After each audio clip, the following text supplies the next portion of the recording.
முடக்குவாதம்னா என்ன? முடக்குவாதம்னா ஒரு சிஸ்டமிக் ஆட்டோமின் டிசீஸ்ன்னு சொல்லுவோம். அதாவது நம்ம பாடியில் இருக்கிற இம்யூன் சிஸ்டம் நம்மளுக்கு எதிராக வேலை செய்கிறதுனால வர்றது. இதில் இந்த இம்யூன் சிஸ்டம் எங்கே போய் அட்டாக் பண்ணுது அப்படின்னா, நம்ம ஜாயிண்ட்ஸில் இருக்கிற சைனோவியம்ங்கிற ஒரு இடத்துல போய் இந்த இம்யூன் சிஸ்டம் அட்டாக் பண்ணுது.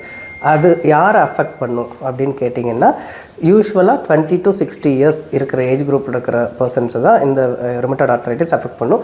அப்போ அதுக்கு கீழே இருக்கிற ஏஜ்லேயும் அதுக்கு மேலே இருக்கிறவங்களுக்கு வரவே வராதுன்னா வரும், அது வேறு ஃபார்மில் வரும்.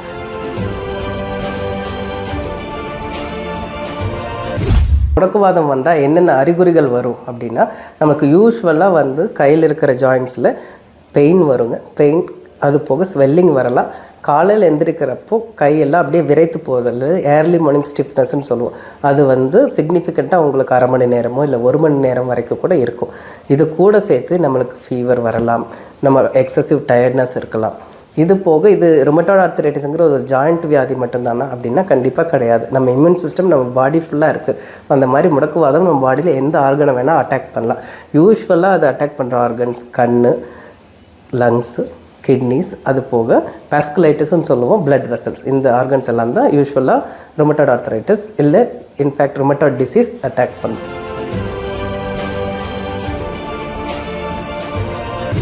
இந்த முடக்குவாதத்துக்கு நம்ம எப்போ ட்ரீட்மெண்ட் எடுத்துக்கணும் அப்படின்னா, எவ்வளோ சீக்கிரம் முடியுதோ அவ்வளோ சீக்கிரம் ட்ரீட்மெண்ட் எடுத்துக்கணும். ஏன் நம்ம ட்ரீட்மெண்ட் எடுத்துக்கணும்னா, ஃபர்ஸ்ட் ஆஃப் ஆல் உங்களுக்கு பெயின் போகும். இங்கே இப்போது பெயின் அண்ட் ஸ்வெல்லிங்கை as early as possible treat பண்ணுறது ரொம்ப முக்கியம். இப்போ நீங்கள் ட்ரீட் பண்ணாமல் விட்டுட்டிங்கன்னா என்ன ஆகும்னா, உங்கள் ஜாயிண்ட் பெர்மனெண்ட்டாக டேமேஜ் ஆகிடும். ஓகேங்களா? பெர்மனெண்ட்டாக டேமேஜ் ஆகிடுச்சுன்னா உங்கள் கையெல்லாம் வளைஞ்சு போய்டும். இந்த மாதிரி வளைஞ்சு போனதுக்கப்புறம் நம்ம எந்த மெடிசன் கொடுத்தாலும் அதை நேர் பண்ணுறக்கு இல்லை, இங்கே சர்ஜிக்கல் ஆப்ஷன்ஸ் அந்த மாதிரி தான் போகணும்.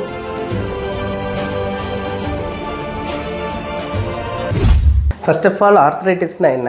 ஆர்த்ரைட்டிஸ்ங்கிறது ஒரு ஜென்ரல் டேர்ம். நம்ம ஜாயிண்ட்ஸ் அஃபெக்ட் பண்ணுற கண்டிஷன்ஸ்க்கு ஜென்ரலாக நம்ம ஆர்த்ரைட்டிஸ்ன்னு சொல்லுவோம்.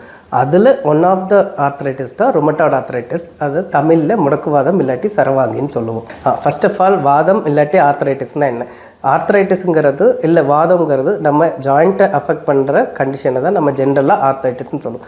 அதுக்கு கீழே நிறைய டிசீசஸ் இருக்குது. அதில் ஒன் ஆஃப் த டிசீஸ் தான் உங்களுக்கு முடக்குவாதம் இல்லாட்டி ருமட்டாய்டு ஆர்த்ரைட்டிஸ்ன்னு சொல்கிறது. இதே தமிழில் சரவாங்கின்னு கூட சொல்லுவாங்க. ஓகேங்களா? ஸோ அப்போ ருமட்டாய்டு ஆர்த்ரைட்டிஸ்னால் என்ன? ருமட்டாய்டு ஆர்த்ரைட்டிஸுங்கிறது நம்ம பாடியோட இம்யூன் சிஸ்டம் நம்ம பாடியோட ஜாயிண்ட்ஸை போய் அட்டாக் பண்ணுறது. இதை இன்ஃபேக்ட் ஆர்த்ரைட்டிஸ்ன்னு சொல்கிறத விட ஒரு டிசீஸ்ன்னு சொல்லணும். நம்ம எல்லாருக்குமே இம்யூன் சிஸ்டம் இருக்குது. இந்த இம்யூன் சிஸ்டம் தான் நம்மளை ப்ரொடெக்ட் பண்ணிகிட்டு இருக்குது டெய்லி. இப்போ வெளியே நம்மளை சுற்றி ஈச் அண்ட் எவ்ரி செகண்ட் லட்சக்கணக்கான கோடிக்கணக்கான பாக்டீரியா, வைரஸஸ் எல்லாம் இருக்குது. அதுலேருந்து நம்மளை நார்மலாக ப்ரொடெக்ட் பண்ணுறது நம்ம இம்யூன் சிஸ்டம் தான்.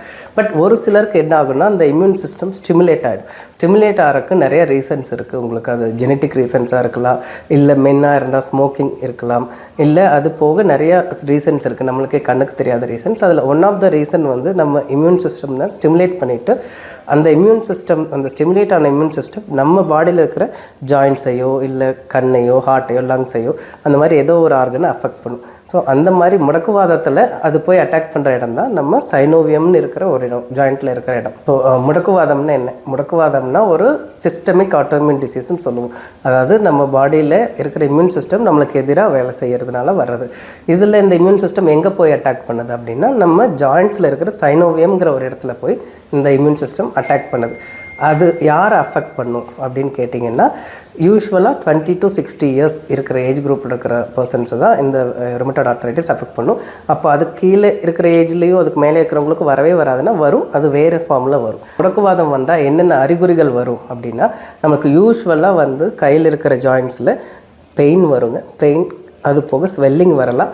காலையில் எந்திரிக்கிறப்போ கையெல்லாம் அப்படியே விரைத்து போவதில்லை, ஏர்லி மார்னிங் ஸ்டிஃப்னஸ்ன்னு சொல்லுவோம். அது சிக்னிஃபிகண்ட்டாக உங்களுக்கு அரை மணி நேரமோ இல்லை 1 மணி நேரம் வரைக்கும் கூட இருக்கும். இது கூட சேர்த்து நம்மளுக்கு ஃபீவர் வரலாம், நம்ம எக்ஸசிவ் டயர்ட்னஸ் இருக்கலாம். இது போக இது ருமட்டாய்டு ஆர்த்ரைட்டிஸ்ங்கிற ஒரு ஜாயிண்ட் வியாதி மட்டும்தானா அப்படின்னா கண்டிப்பாக கிடையாது. நம்ம இம்யூன் சிஸ்டம் நம்ம பாடி ஃபுல்லாக இருக்குது. அந்த மாதிரி முடக்குவாதம் நம்ம பாடியில் எந்த ஆர்கனை வேணால் அட்டாக் பண்ணலாம். யூஸ்வலாக அது அட்டாக் பண்ணுற ஆர்கன்ஸ் கண், லங்ஸு, கிட்னிஸ், அது போக பாஸ்குலைட்டிஸ்ன்னு சொல்லுவோம், பிளட் வெசல்ஸ். இந்த ஆர்கன்ஸ் எல்லாம் தான் யூஸ்வலாக ருமட்டாய்டு ஆர்த்ரைட்டிஸ் இல்லை இன்ஃபேக்ட் ருமட்டாய்டு டிசீஸ் அட்டாக் பண்ணும். இப்போ ஜாயிண்ட் வைஸ் பார்த்தா என்னென்ன ஜாயிண்ட் அட்டாக் ஆகும்னு கேட்டிங்கன்னா, யூஸ்வலாக இந்த கையில் இருக்கிற இந்த ஜாயிண்ட்ஸ், அந்த மாதிரி 2 சைடு ஈக்குவல் அஃபெக்ட் ஆகும். ரிஸ்ட்டுங்கிற இந்த ஜாயிண்ட் அஃபெக்ட் ஆகலாம். இங்கே அது போக முழங்கால் முட்டி போக கீழே பாதத்தில் இருக்கிற ஜாயிண்ட்ஸையும் அட்டாக் பண்ணும். ஜாயிண்ட் வைஸ் சம்டைம்ஸ் உங்கள் கழுத்தில் கூட ருமட்டாய்டு ஆர்த்ரைட்டிஸ் அட்டாக் பண்ணலாம். இப்போ நான் மேலே சொன்ன சிம்டம்ஸ் எல்லாம் உங்களுக்கு இருக்குது, இது சிக்னிஃபிகண்ட்டாக உங்களுக்கு 6 வாரத்துக்கு மேலேயோ இல்லை 2 மாதத்துக்கு மேலேயோ இருக்குது அப்படின்னா நீங்கள் கண்டிப்பாக ஒரு ருமட்டாலஜிஸ்ட்டை கன்சல்ட் பண்ணணும். ருமட்டாலஜிஸ்ட்டை கன்சல்ட் பண்ணுன்னா அவங்க கண்டிப்பாக உங்களுக்கு எக்ஸ்ரே எடுப்பாங்க ஹேண்ட்ஸுக்கு, அது போக பிளட் டெஸ்ட் எல்லாம் பண்ணுவாங்க. இந்த ருமட்டாய்டு ஃபேக்டர், ஆன்டிசிசிபி, அது போக உங்கள் பாடியில் எவ்வளோ லெவல் ஆஃப் இன்ஃப்ளமேஷன் இருக்குதுன்னு பார்க்க ESR, CRP அப்படிங்கிற டெஸ்ட் எடுப்பாங்க. அதில் வச்சுட்டு ஓவரால் ஒரு கன்க்ளூஷனுக்கு வருவாங்க. உங்களுக்கு ருமட்டாய்டு ஆர்த்ரைட்டிஸ் தான் இருக்கா, இல்லை வேறு ஏதாவது வாதம் இருக்கா, அது எந்த லெவலில் இருக்குது, எவ்வளோ சிவியராக இருக்குது அப்படிங்கிறத அவங்க கன்க்ளூஷன் வந்துட்டு அதுக்கேற்ற மாதிரி ட்ரீட்மெண்ட் இனிஷியேட் பண்ணுவாங்க. இந்த முடக்குவாதத்தை முழுமையாக குணப்படுத்த முடியுமான்னா அதுக்கு பதில் இல்லை தான். ஏன்னா நம்ம இம்யூன் சிஸ்டம் நம்ம உயிரோடு இருக்கிற வரைக்கும் நம்ம கூட தான் இருக்க போகுது. அதே போல் இந்த முடக்குவாதமும் நம்ம உயிரோடு இருக்கிற வரைக்கும் நம்ம கூட தான் இருக்கும். அப்போது டாக்டர் நான் வந்து வாழ்க்கை ஃபுல்லாக இதுக்கு மெடிசன் சாப்பிட்ணுமா அப்படின்னா அதுக்கும் பதில் இல்லை தான். ஏன்னா நீங்கள் உங்கள் சிம்டம்ஸ் இருக்கிறப்போ ஜாயிண்ட் வலியோ இல்லை நுரையீரல் இல்லை கண்ணில் பாதிப்பு இருக்கிறப்போ இந்த முடக்குவாதத்தினால உங்கள் ரொமட்டாலஜிஸ்ட் உங்களுக்கு அதுக்கு ஏற்ற மாதிரி சிவியாரிட்டிக் பேஸ் பண்ணி மெடிசன்ஸ் கொடுப்பாங்க. அது ஒரு 2 இயர்ஸ் இல்லை 3 இயர்ஸ் கழித்து உங்கள் டிசீஸ் கண்ட்ரோலில் வந்துருச்சுன்னா அந்த மெடிசனை கம்மி பண்ணி ஒரு சிலருக்கு அந்த மெடிசனை ஈவன் ஸ்டாப் கூட பண்ணலாம். இந்த ஃப்யூச்சரில் இது திரும்ப ஃப்ளேர் ஆகிறதுக்கு சான்சஸ் இருக்குது. ஓகேங்களா, ஏதாவது வைரல் இன்ஃபெக்ஷன்னாலேயோ இல்லை ஸ்ட்ரெஸ்னாலேயோ இல்லை நீங்கள் மெடிசன் எடுத்துகிட்டு இருக்கிறப்போ திடீர்னு நீங்கள் ஸ்டாப் பண்ணிட்டீங்க அப்படிங்கிறப்போ இந்த முடக்குவாதம் அதிகமாகலாம். அதுதான் ஃப்ளேர் அப் ஆஃப் டிசீஸ்ன்னு நாங்கள் சொல்லுவோம்.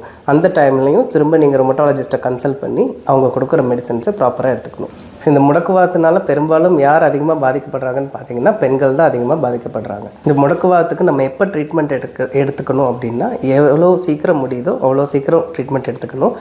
ஏன் நம்ம ட்ரீட்மெண்ட் எடுத்துக்கணும்னா ஃபர்ஸ்ட் ஆஃப் ஆல் உங்களுக்கு பெயின் போகும்.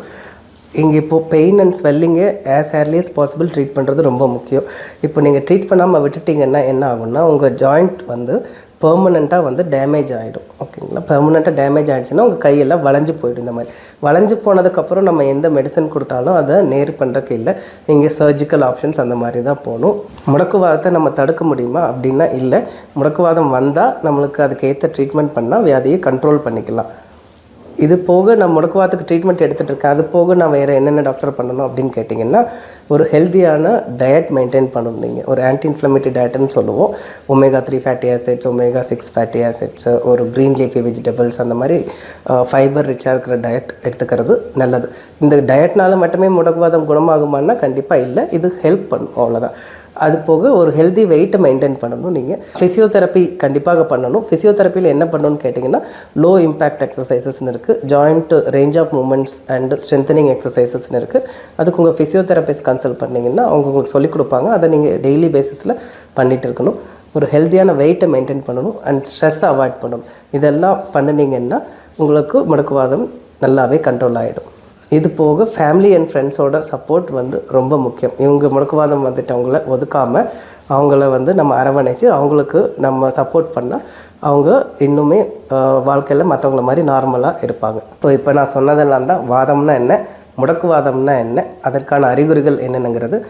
இதில் உங்களுக்கு ஏதாவது இந்த மாதிரி அறிகுறிகள்லாம் இருந்தால் உடனடியாக நீங்கள் GKNM ஹாஸ்பிட்டல்ஸ் ருமட்டாலஜி டிபார்ட்மெண்ட்டில் கன்சல்ட் பண்ணிக்கோங்க. வணக்கம்.